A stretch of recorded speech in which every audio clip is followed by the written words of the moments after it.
Welcome back everyone, Oz here. If you enjoyed today's video, don't forget to hit that like button and subscribe. And today I've got some more fun stories from r/EntitledParents. Who are you and why are you in our pool? This was back in the days when you'd play with whichever other children you could find in your neighborhood until the streetlights came on, and then you'd run home before your mother started yelling for you to come in for dinner. I lived in one of the fairly nice homes in a newly built street where all the homes were more or less the same and all had a pool, including ours. A few streets away, the houses were much less new, but I would frequent the park in the center of them. I made friends with another girl, friend one, who lived next to the park. Her house did not have a pool, so on hot days she would knock politely on our door and bring a snack for us to share, and we would play in my pool for hours. There was another girl, entitled Kid, a bit younger than us, who would occasionally join us playing in the park. She lived another few streets away from the park, but friend one was familiar with her and her large family of brothers and sisters who were both much older and younger than her. Friend one was very kind and would let entitled Kid play with us, but would never let her follow us back to her house and discouraged me from doing the same. Friend one told me that she and entitled Kid had been really good friends that previous year, but entitled Kid had stolen her favorite Barbie and had never given it back. A few weeks later, entitled Kid and I had become good friends despite friend one's warning. On a very hot summer's day, I invited both friend one and entitled Kid over to enjoy the pool. Friend one showed up with her usual snacks and toys for us to share, but when entitled Kid showed up, she appeared at our side gate with not one, but 5 members of her family. 2 of her younger siblings, maybe around 5 years old, and her 2 older siblings, a teenager and another a few years older than us, all of whom ignored me and barged straight past me to dive into the pool and started playing around and making a mess. I remember I was a little stunned and went inside to let my mother know we would need more sausages on the barbecue for lunch for my friends. Of course, she wanted to know why. I could only tell her that entitled Kid had brought some friends. My mother was stunned and asked me if I had invited them. When I said no, she stormed straight outside and told them that only entitled Kid was invited, that she was fine to stay, but that they were rude to invite themselves and that there was no way it was safe for the 2 5-year-olds to be unsupervised. I remember the teenager had a few words to say, but my stepfather stepped in and told them to go home. Entitled Kid was dragged out by the teenager and left scowling daggers at me. A few days later, friend one told me a lot of the nasty things entitled Kid had been saying about me to her and the other children who lived in the area. I was so upset that I told my mother, who immediately took me over to entitled Kid's house to talk it out. Entitled Kid's mother, EM, answered the door. I remember she invited us in, and I remember both mothers insisted we children apologize to each other for any mean words and that it was just a misunderstanding, etc., etc. All better now. Entitled Kid and I played awkwardly for a little while our mothers chatted and had tea, as mothers do.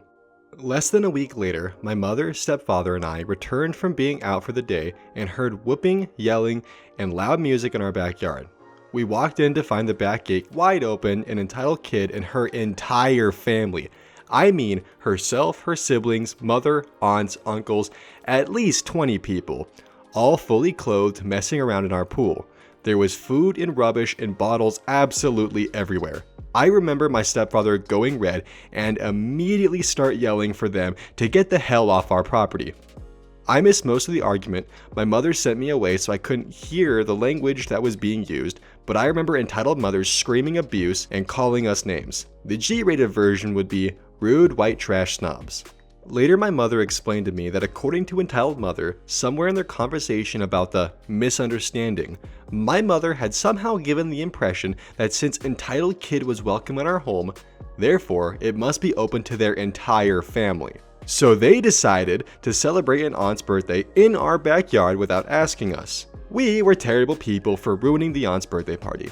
Needless to say, my stepfather had to threaten to call the police before they would leave. Entitled Kid never spoke to me again, and her younger siblings would throw rocks and sticks, etc. at friend one and I if they saw us at the park.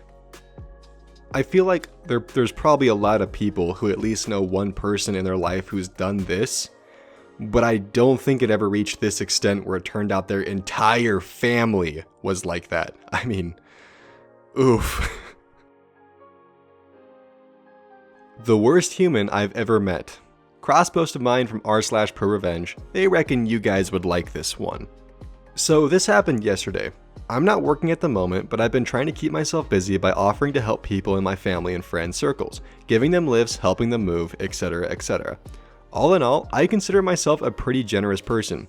Yesterday, my brother finally managed to get a few days off work, and he was going up to the coast with some friends for a nice relaxing getaway for one of their birthdays. He'd asked me weeks before if I could give him a lift, as he had chef school that day and wouldn't be able to get a lift to the house with his friends as planned. I said sure, no problems. The day comes around. I pick him up early as he finished quick, and we get on our way. The drive wasn't bad, took about 1.5 hours, and we just chatted and listened to music all the way there. It was a nice drive. At this point, it was around 4:30 p.m. by the time I dropped him off and turned around to go home. I probably got halfway home and I see someone parked up on the side of the road, waving me down. So I decide to pull over as a few cars ahead had already driven past without stopping. They dodged a bullet. Enter entitled parent and her POS kid. Can I help you?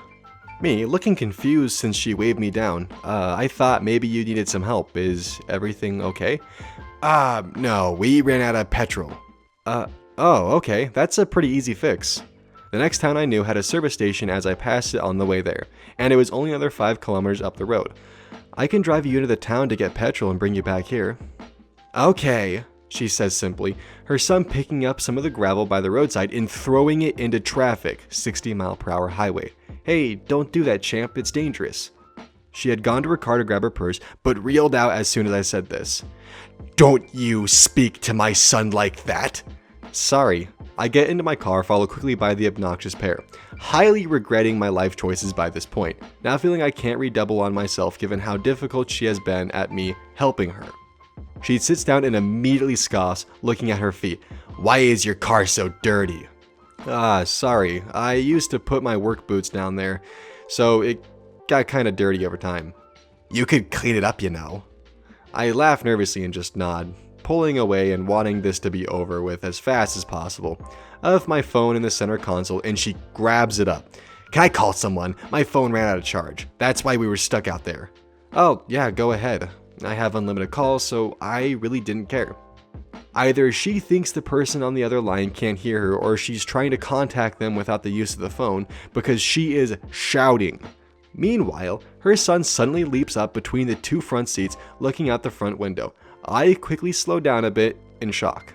Whoa, put your seatbelt on, dude. The mother just glances at him and pushes him into the back seat, and I have to tell him to put his seatbelt on again before he actually does. I'm seething at this point, but I could already see the town ahead, and she thankfully only had a short conversation and put my phone back. We pull up to the pump without issue, but she sits there for like 10 seconds giving me this quick sideways glance with her arms folded, and I don't even have to ask if this lady wants me to get gas for her. I know she does. And then I think, I didn't know if this was going to work, but I wanted to try, and here I am. I get out of the car and grab a 5-liter jerry can they had for sale, holding it up for her approval, and she nods. I fill it up and walk out to the passenger side door and open it. What? Oh, I just wanted to know if your son wanted to pick out an ice cream. I know it's a hot day today. She looked shocked for a moment and for the first damn time smiled. The kid practically leapt out of the car, and much to my happiness, so did she, and followed him in there. I walk in, put the jerry can onto the counter as he quickly comes up with his ice cream. Oh, 1 second, I left my phone in the car. It has my debit card in it. I smile as soon as my back is turned to them, getting into the car and casually driving off, relishing in the sight of her running out of the service station screaming who knows what profanities. All in all, it only ended up costing me about 20 minutes of my time, but the feeling I got as I drove away was priceless. I wonder how long it took them to get back their car. I got home fine and a solid gold story in tow to tell my family. Best drive ever. I only hope the poor guy running the servo didn't cop it too bad from that crap storm of a human. At first I felt kind of bad for the entitled mother, but then I read the story again and I kind of realized that for someone to be such a jerk to the person who's trying to help them, that's like a special level of entitlement, almost to the sense of believing you're royalty. So maybe she did need to take that walk and kind of step herself down a little bit from her high pedestal. Your yard is now our park. My partner and I purchased the house next door to my best friend. I had lived with him for close to a decade when his kids were babies, so they viewed my house as an extension of theirs, and were in and out all day, every day. I have a more flexible schedule than he and his wife, so I have them in the mornings, after school, and on days off of school. I had a pool in my backyard, and because my friend's kids were still little, I installed a retractable cover and made sure it was locked so they couldn't open it. My friend's yard had one of those wood fort climbing wall swing set deals and a large sandbox. Throughout the year, we spent most evenings outside, grilling, drinking, and watching the kids play, swim, whatever. One summer day, I came home from work a little earlier than usual and started to prep for dinner. I heard a knock at my back door, which was odd since my buddy's kids never knocked. I went to see who it was and discovered a mom and 2 kids who looked to be maybe 5 or 7 years old. As I opened the door, she informed me that her kids needed to use the bathroom and that I needed to come out and get the cover off my pool. I was confused and asked her to repeat herself, and she said that her kids needed to pee and that they were hot and bored with playing in the sandbox, so I needed to come open up my pool. I asked her why she was in my friend's yard and what made her think her kids were welcome to swim in my pool, or use my bathroom for that matter.